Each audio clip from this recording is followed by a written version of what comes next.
আজকে রেসিপি করছি ভেটকি মাছের পাতুরি। তার জন্য আমি এই ধরনের বোনলেস ভেটকি মাছ নিয়ে নিয়েছি, পিস করে এনেছি বাজার থেকে, মোট 6টা পিস। প্রথমে ভেটকি মাছগুলোকে কলা পাতায় সাজিয়ে নিলাম, ঠিক আছে। এবার ম্যারিনেশন প্রসেসটাই হচ্ছে সবচেয়ে ইম্পর্টেন্ট, আর কিচ্ছু নেই রান্নাতে। কাঁচা লঙ্কা, পোস্ত, কালো সর্ষে, এইটা প্রথমে বেটে আমি এখানে মাছে মাখিয়ে নেব, ঠিক আছে। প্রত্যেকটা মাছকে খুব ভালো করে ধুয়ে নিয়েছি। তারপরে এই সমস্ত পেস্টটা ন্যূনতম জল ব্যবহার করে মাখতে হবে। খুব কম জল ব্যবহার করে এরকম থকথকে একটা পেস্ট বানাবে, যেটা সর্ষে পোস্ত বাটা দিয়ে। এবার এইটাকে আমি প্রত্যেকটা মাছে ভালো করে মাখিয়ে নেব।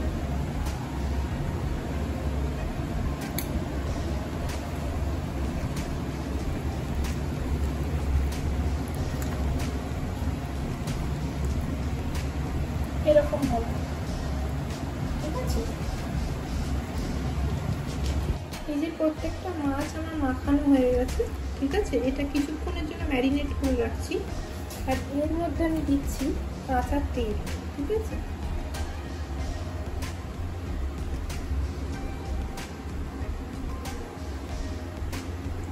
কাঁচা তেল দিয়ে এগুলোকে ভালো করে মাখিয়ে নেব।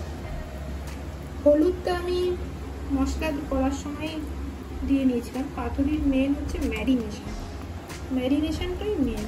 মাছটা পুরোটাই ম্যারিনেটের উপর থাকবে। কিছুটা পেস্ট আমার এই মাছের মধ্যে দেওয়া হয়েছে, আর কিছুটা পেস্ট এইখানে আমি মিক্সিতে রেখে দিয়েছি, যেখানে আমি অ্যাকচুয়ালি যেটা আমি যখন পার্সেলগুলো বানাবো, এক একটা পাতুরির যে পিসগুলো বানাবো তখন দেব। এই যে এখানে আমার কাছে করা রাখা আছে। আর এর সঙ্গে আমি দেবো নারকেল বাটা।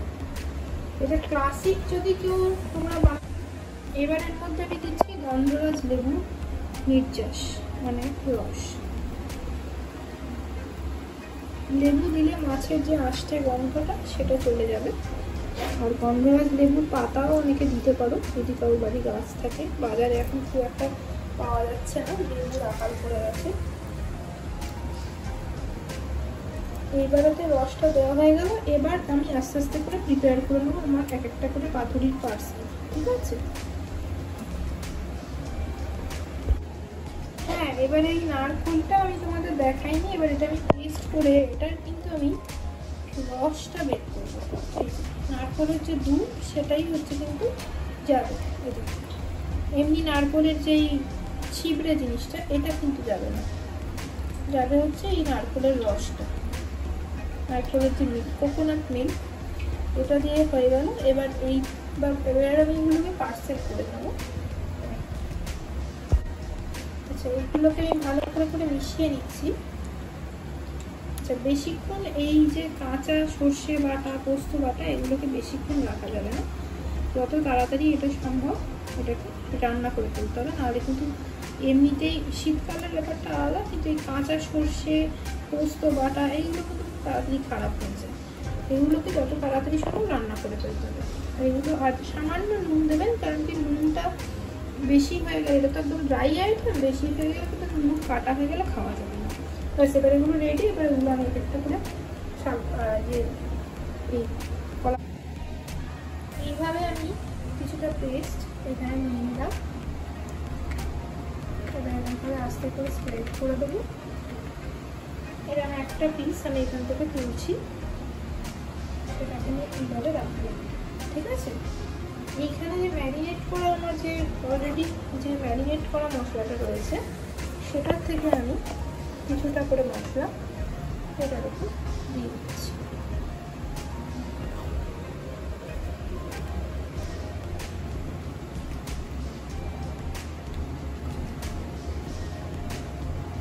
এবার আমি এর উপর দেবো একটা লঙ্কা চিরা, জিনিসটা দেখতেও ভালো লাগে। একটুখানি লেবুর রস,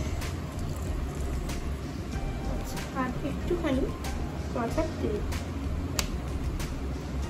জাস্ট একটুখানি নামমাত্র দিলাম। এবার এটাকে আমি মুড়ি, এবার আমি এটাকে এভাবে মুড়ে নিচ্ছি।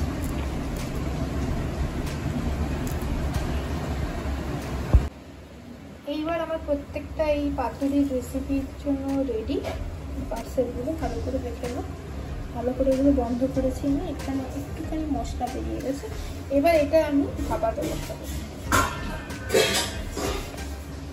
বিভিন্ন উপায়ে করা যায়। আমি এখানে গরম জল বসিয়ে দিয়েছি, আর এরকম একটা ছিদ্র দেওয়া আমার কাছে থালা আছে, যেটা আমি এর উপর বসাবো। এবার এইখান থেকে ভাপটা যেটা বেরোবে স্টিম, এবার এক একটা করে পার্সেল আমি এখানে বসিয়ে দিচ্ছি। ঠিক আছে, একটা পার্সেল আমি এভাবে বসিয়ে দিলাম। এটা ভাপে হবে। এই সেম প্রসেসে কিন্তু যে কোনো ভাপা, ইলিশ ভাপা, চিংড়ি ভাপা, ভেটকি ভাপা সবকিছুই এই সেম প্রসেসে হয়। সব কটা আমি বসিয়ে দিয়েছি, এবার এটা আমি ঢেকে দেবো। এবার এটা আমি ঢেকে দেবো। এটা একটু মাঝে মাঝে খুলে দেখে নিতে হবে, মাঝে মাঝে খুলে এটাকে একটু উল্টে পাল্টে নিতে হবে। এইরকম একটা আমার কাছে তন্দুরি চিকেন করার জিনিস আছে, যেটা দিয়ে আমি করি। করার তোমরা এমনি দিয়ে দিয়েও করতে পারো। তো খুন্তি দিয়ে এটাকে উল্টে নিতে হবে, নাহলে এটা একটা দিক হবে, বাকি দিকগুলো হবে না। মাছের এই কাঁচা ভাবটা আমরা একদমই পছন্দ করি না, আসতে বন্ধ হবে। তাই এগুলোকে হালকা করে ভিজিয়ে নিচ্ছি। স্টিম হয়ে যাওয়ার পর হালকা করে ভেঙে নেব।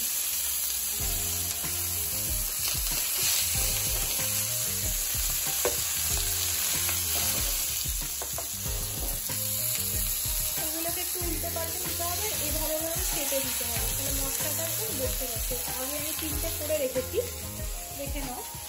এইরকম ভাবে হবে, তাহলে একদম মাছটা প্রপারলি রেডি হয়ে যাবে।